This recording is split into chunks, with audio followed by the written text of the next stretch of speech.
Hi, my name's NerdSauce, and I heard you want to play Scout. Well, luckily for you, I've played a whopping 400 hours of Scout, and with that time, I've learned a thing or two. Today, I would like to teach what I have learned as a Scoutman and pass it on to you. Just to clarify, this video is purely for beginners that want to give Scout a try and genuinely want to improve the class. The most noticeable thing about Scout is that he's fast. Scout is the fastest class in the game with a speed of 133%. Compare that to the second fastest class in the game, Medic and Spy, with 107% speed, and you'll soon realize that Scout is fast. His speed is his best asset, but let's not forget that he can also double jump. If you press the spacebar in midair, you can jump off of nothing, which is something that no other class can do. The Scout packs a punch himself with weapons at his disposal, equipped with a scattergun, a semi-automatic shotgun that can do a max of 104 damage and has 6 shots in the magazine, a pistol, an automatic fast-firing gun that can deal up to 22 damage with 12 shots in the clip, and a bat that fires faster than any other stock melee, but at the downside of doing 35 damage instead of 65. He also caps points at 2 times the standard rate,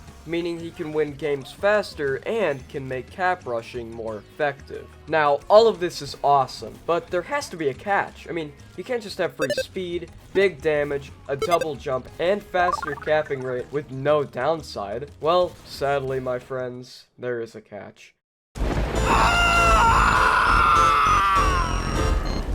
125 health. Scout is the lowest base health pool in the game, but this in no way means that he's a bad class. We just have to understand his gameplay and strategy to really make him effective at what he does.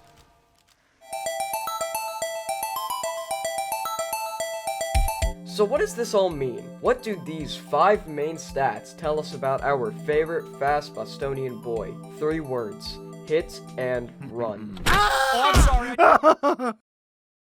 Due to Scout's speed, he has the ability to pick his own fights, which is such an important skill that no other class can do. A lot of Scout's gameplay is running away from a fight, but those moments when you don't run away feel so... just so... it feels so... awesome. Yeah, that's bound to happen. See, once you get into the front lines, you kind of have to kill them, and that's pretty hard when you have to only focus on one person at a time. Not to mention, you actually have to aim. Scout is a pick class, meaning he thrives at picking off of one person at a time. So when you have to fight multiple people with 125 health, it's easy to die. I understand that you wanna... but please understand, you can't just run in there. If you overextend, you will die. Okay, but how do I know I'm overextending, you ask? If you run into a choke point with more than 2 damage dealing classes in it, such as Soldier, Scout Demo, or even Pyro, run away. If you see a sentry and the sentry sees you, run away. If you see a push happening, run away. You're just as fast as you are fragile, and seeing an unfavorable position early gives you the chance to run away. In most of these cases, you're in front of the front lines. But what if you're behind it? This is called flanking.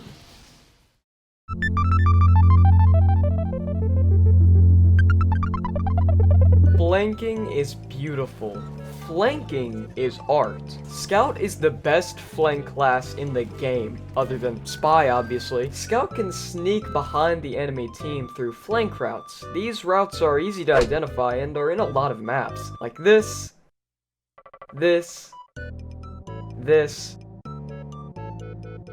or even this. If you get creative, any place can be a flank route as long as the enemy team doesn't see you and you're effectively behind them, flank away. Scout loves catching people with their pants down. No, wait, not like Scout loves being behind the enemy team because getting the first shot on somebody is usually the deciding factor between winning and losing a fight. Flanking also allows you to get key picks like the medic, which can be amazing for your team, even if you die after killing him. Just like how you should never overextend, you shouldn't flank all the time either. Flanking is the element of surprise, and you can't surprise someone if you try and do it over and over again.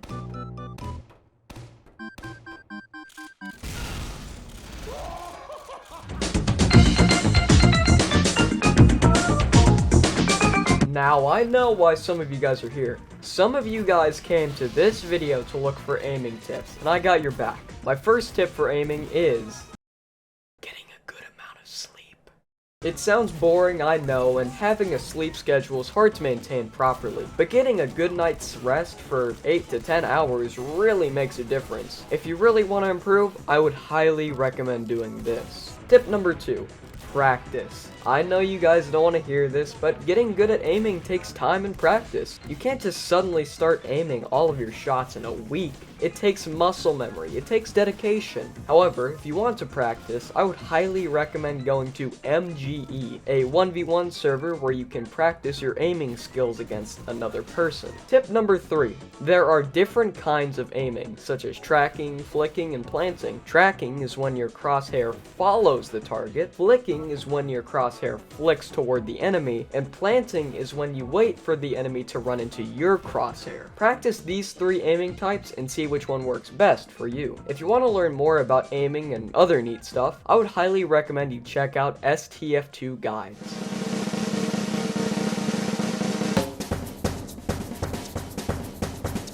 Scout doesn't just have stock, he also has a wide variety of unlockable weapons at his disposal. Some are good, and some are terrible. Starting out with the scattergun, it's hands down Scout's best primary weapon. It's reliable due to its 6 shots and fat damage. S tier. The Force of Nature is a very underrated primary that I made a video about already, but basically it gives a lot of knockback and gives you great mobility through force jumping.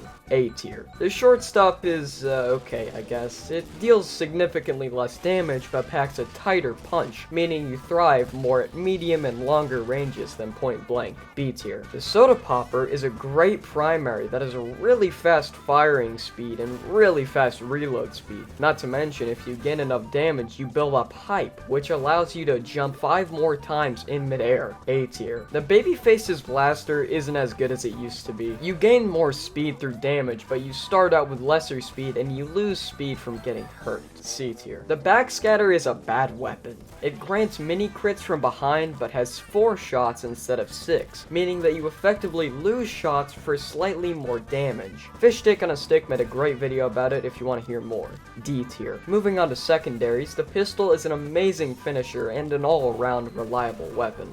S tier. Bonk Atomic Punch is a drink that, when consumed, it allows you to be invincible for 8 seconds. Sounds great, right? Well, for those 8 seconds, you can't shoot your weapon, you still take knockback, and once the invincibility cools off, and if you take a certain amount of damage, then congratulations, you're super slow for 5 seconds. It's not that good. C tier. Criticola is another drink, but instead of getting invincibility, you get mini crits for 8 seconds, but if you shoot, you in turn are marked for death for 5 seconds. It's actually pretty good, but you lose the reliability of a secondary weapon. B tier. Mad Milk is a projectile that covers enemies in milk that heals you and your teammates if you damage them. Again, you lose the reliability of a secondary weapon and rely more on your primary weapon, but can save you in a pinch. B tier. The Winger is a pistol that has 5 shots in the clip, but in return, each shot does more damage, and when it's out, you can jump higher. A tier. The Pretty Boy's pocket pistol has 9 shots, but in return, each shot heals you by 3 health points and shoots 15% faster. A tier. The Flying Guillotine is another projectile for Scout that deals bleed damage and does 50 damage at any range. It's pretty unreliable, but it does do good burst damage. B tier. Moving on to melees, the stock bat is terrible. It has no extra utility, and dealing damage with your melee just isn't good since you already have a great damage dealing primary and secondary. D tier. The Sandman is just as bad. It lowers your already fragile health into 110. In return for a ball that slows people for an amount of time based on how long the ball has been in the air. This is bad. You've sacrificed some of your health just to slow people down, even though you're the fastest class in the game. You can easily catch up to anybody, so to slow someone down is practically pointless. D tier. The Candy Cane makes you 25% more vulnerable to explosives, but when you kill someone, they drop a small health kit. If you're good at dodging, I would recommend using this. B tier. I've already made a video about the Basher, but in summary, it's pretty bad. If you hit someone, you make them bleed, but if you miss, you bleed. This doesn't matter because you should be prioritizing your damage with primary and secondary instead of melee. C tier.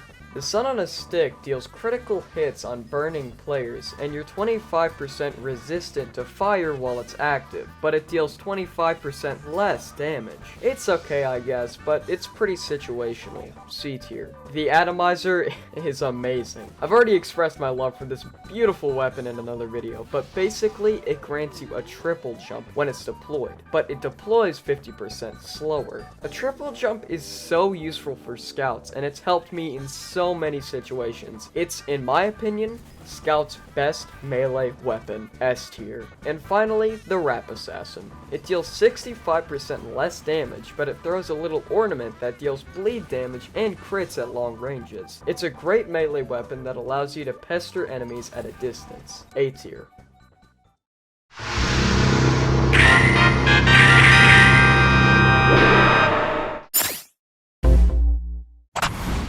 Every matchup is different for each class, but some general tips against any enemy is using your mobility. Never stand still. You're fast. Use that. A good scout can always use their terrain to their advantage. Jump on and off of anything to get a good advantage. And remember, it's always okay to run away from a fight. Living is better than dying in most cases. Scout is also very vulnerable to knockback, which can be both a curse and a blessing. You can use the knockback to jump away out of a situation faster. I am the scout here! I genuinely think Scout's best matchup is Scout, because it purely relies on movement and aiming. The only tip that I can give for this matchup is aim and try and strafe in an unpredictable manner. Sometimes, the Scout will run into your crosshair and all you have to do is shoot, which is a pretty good strategy as well.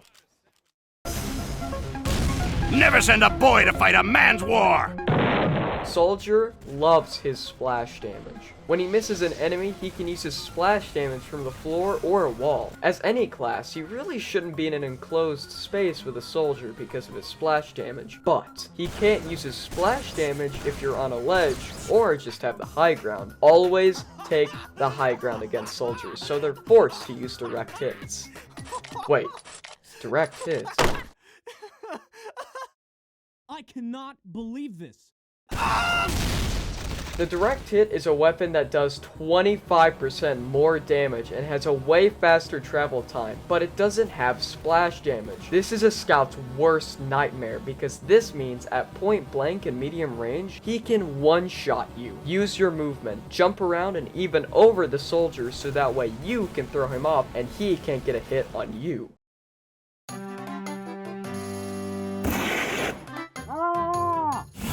Scout is a soft counter to Pyro. Due to Pyro's slow burn damage and lack of reliable burst damage, Scout can easily two-shot them without getting hurt. Even if they do hurt you, it takes a little bit before you can actually die, giving you plenty of time to kill them. Don't fret, boyo. I'll be gentle.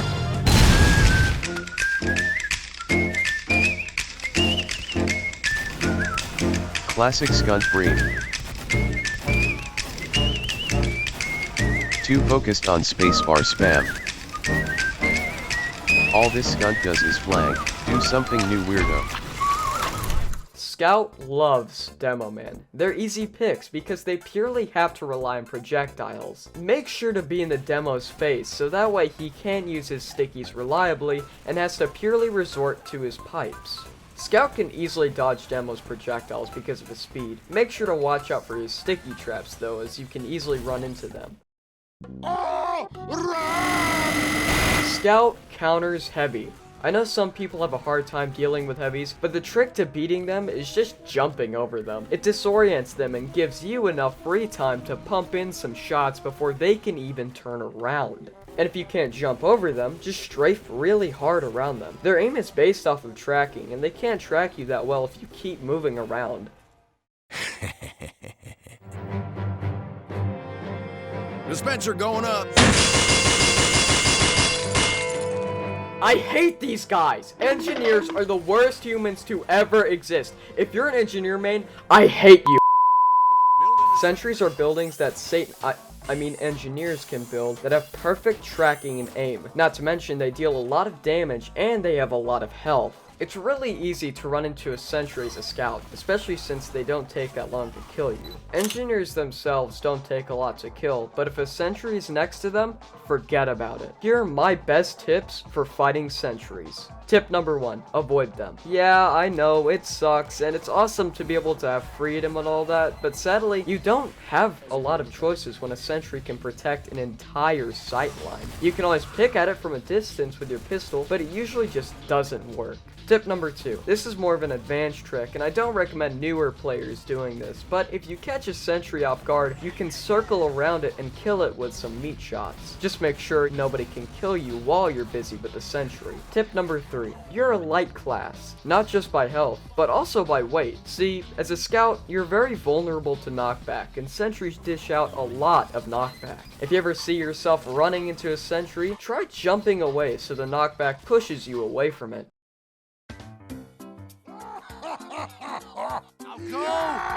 Oh man, Scout loves medics. I mean, really, any class counters medics since he doesn't have any good damage dealing weapons, but Scout was born to kill medics. See, because of Scout's amazing flank abilities, he can run behind the medic's patients and directly go to him. The only real way that a medic can fight you is through his uber charge, but that mainly relies on the patient rather than the medic himself. If you have the chance to, kill the medic. He is the most powerful class in the game due to his healing and uber abilities. And if you die in the process and the medic is dead, it helps out your team a bunch.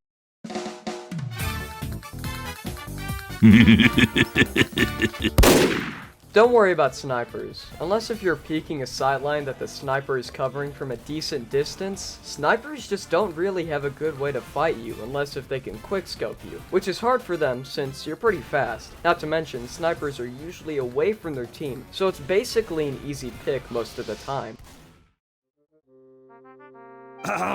Gentlemen? Just like snipers, a spy doesn't exactly have any way to reliably deal with scouts other than his revolver, which is pretty inaccurate. However, what I will say is don't get in melee range of spies. They can potentially backstab you if you're sloppy. Well class, what did we learn today? We learned about Scout's strategy, the art of flanking, some aiming tips, his arsenal, and some good matchups. No matter what, Scouts take time to get good at, and sometimes you'll miss your shots, and that is perfectly fine. Even the best players miss their shots. Oh, and by the way, Scout is objectively the best class in the game, obviously. Anyways, I'm Nerd Sauce, and that's a wrap.